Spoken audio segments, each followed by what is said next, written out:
Selamat pagi untuk kita semua. Perkenalkan, nama saya Dorothea Bertilia Serembria, NIM 1703030033. Saya mahasiswa semester 7, kelas A, jurusan Sosiologi, Fakultas Ilmu Sosial Ilmu Politik, Universitas Nusa Cendana Kupang.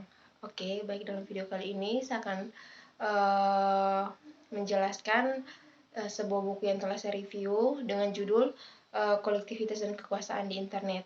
Oke, dalam video kali ini saya akan membahas seperti biasa saya akan membahas beberapa hal-hal yang saya review dari isi buku tersebut. Oke, yang pertama yang dibahas adalah tentang kolektivitas dan kekuatan di internet.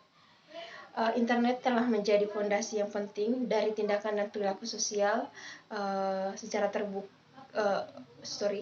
Internet telah menjadi fondasi penting dari tindakan dan perilaku sosial terbuka dan mencari kemungkinan baru atau yang diperluas secara signifikan untuk berkomunikasi dan mengambil tindakan untuk individu dan kolektif.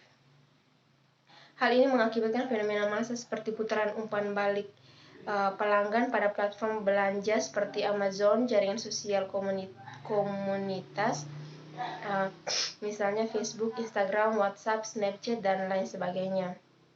Publikasi media dan jaringan komunikasi, misalnya YouTube, berbagai file besar-besaran secara spontan merupakan kelompok perhatian yang berkembang atau ledakan kemarahan di media sosial atau di sekitar topik yang diangkat dengan hashtag, misalnya di Twitter. Namun, fenomena massa juga memasukkan minat yang terorganisir dan komunitas produksi dalam konteks terbuka, serta pengembangan sumber perangkat keras dan perangkat lunak, atau pengembangan konten gratis, misalnya di Wikipedia, serta gerakan sosial yang saat ini digunakan di web sosial sebagai hal yang biasa ketika memobilisasi dan mengkoordinasi protes sosial. Ini menunjukkan bahwa internet memungkinkan kolektivitas berkembang perilaku dan tindakan sosial yang neus dan tidak terstruktur secara informal dengan tujuan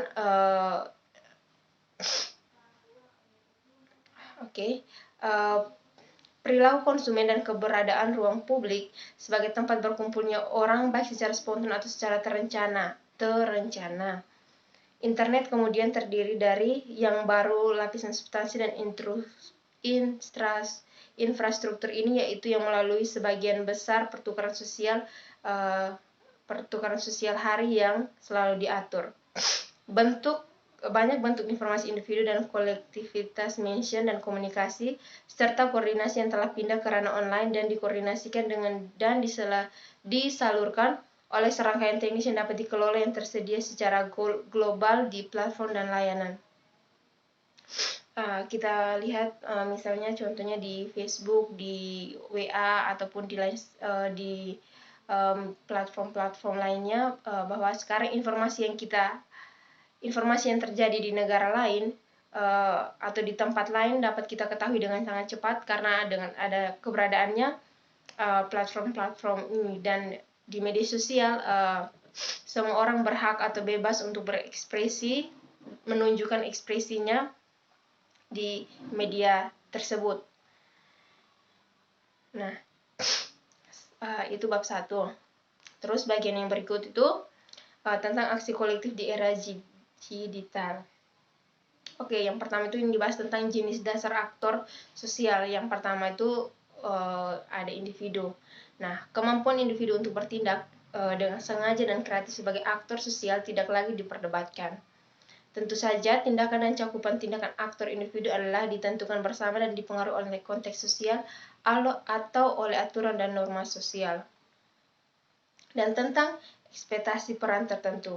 Secara umum, tindakan individu sejalan dengan orientasi lembaga regulasi, normatif dan budaya, serta tunduk pada signifikan tekanan untuk menyesuaikan diri dengan kelompok dan sangat cenderung meniru perilaku yang diamati di tempat lain atau sudah dianggap positif secara sosial. Namun demikian, tindakan aktor individu tidak terbatas pada tujuan sederhana. Pengisian ekspektasi peran yang ditentukan fokus pada norma dan nilai sosial atau kepatuhan dan aturan didefinisikan dengan sangat baik, seperti yang diperdebatkan oleh para pendukung awal fungsional strukturalisme. Sebaliknya, individu juga cukup mampu secara sadar mempersiapkan pribadi mereka dan lingkungan sosial serta menawarkan interpretasi mereka sendiri terhadapnya. Oke, selain ada individu, ada juga organisasi. Nah, di organisasi dikatakan bahwa masyarakat modern pada dasarnya tidak terstruktur di sekitar individu, tetapi berada pertama dan terutama dibentuk dan dimotivasi oleh tindakan dan interaksi di antara keduanya, organisasi formal dan informal. Banyak lebih dari individu atau pelaku koperasi seperti perusahaan, organisasi politik atau lembaga penelitian memiliki pengaruh untuk bertindak secara sistematis dan andal.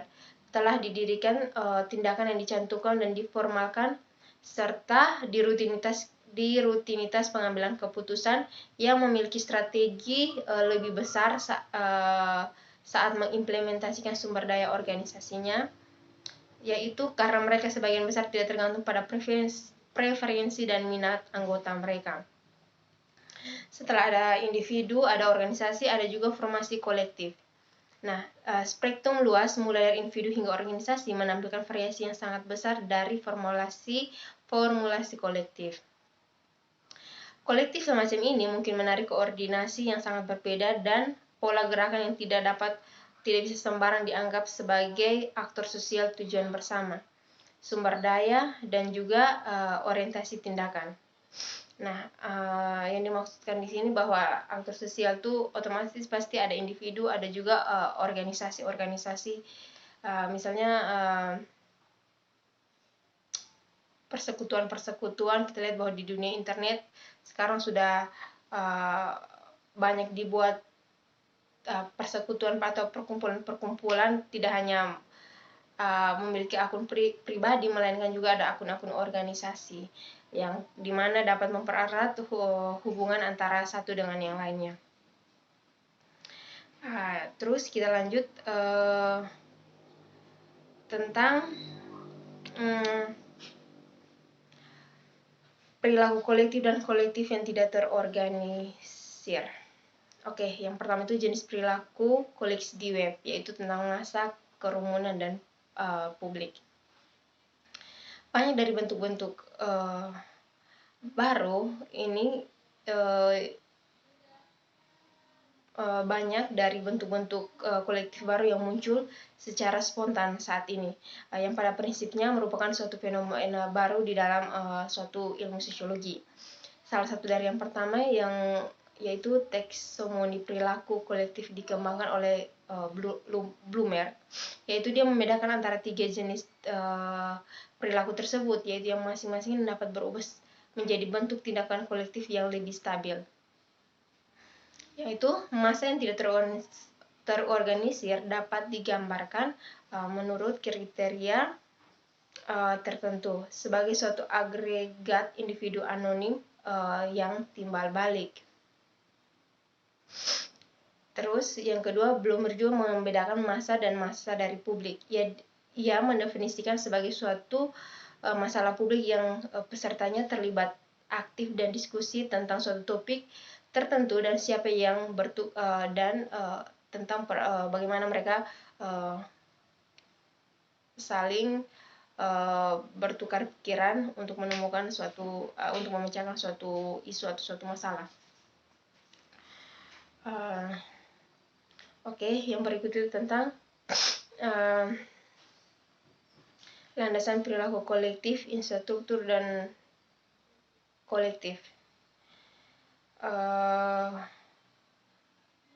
Di sini dikatakan banyak varian non terorganisir perilaku kolektif di internet sangat disarankan pada digital yang ditawarkan, yaitu pelayanan prasarana teknis, khususnya masyarakat yang sering mengunjungi platform jaringan. Yaitu yang pertama, infrastruktur web memiliki karakteristik pendukung, di mana plat web yang berbeda bentuk memperluas pilihan untuk mengadakan informasi, memfasilitasi balik observasi perilaku individu, serta meningkatkan interaktif dan kecepatan dalam komunikasi serta pertukaran kolektif. Yang kedua, infrastruktur web juga mengembangkan karakter koordinasi dan regulasi listik. Yang ketiga, infrastruktur web menghasilkan sarana sosial yang secara fundamental baru, yaitu dengan mengizinkan untuk mengamati, mengevaluasi, dan menilai serta memberikan sanksi. Nah, mungkin hanya ini yang akan saya jelaskan dalam video kali ini. Mohon maaf jika ada salah kata. Sekian dan terima kasih. Tuhan Yesus memberkati kita semua.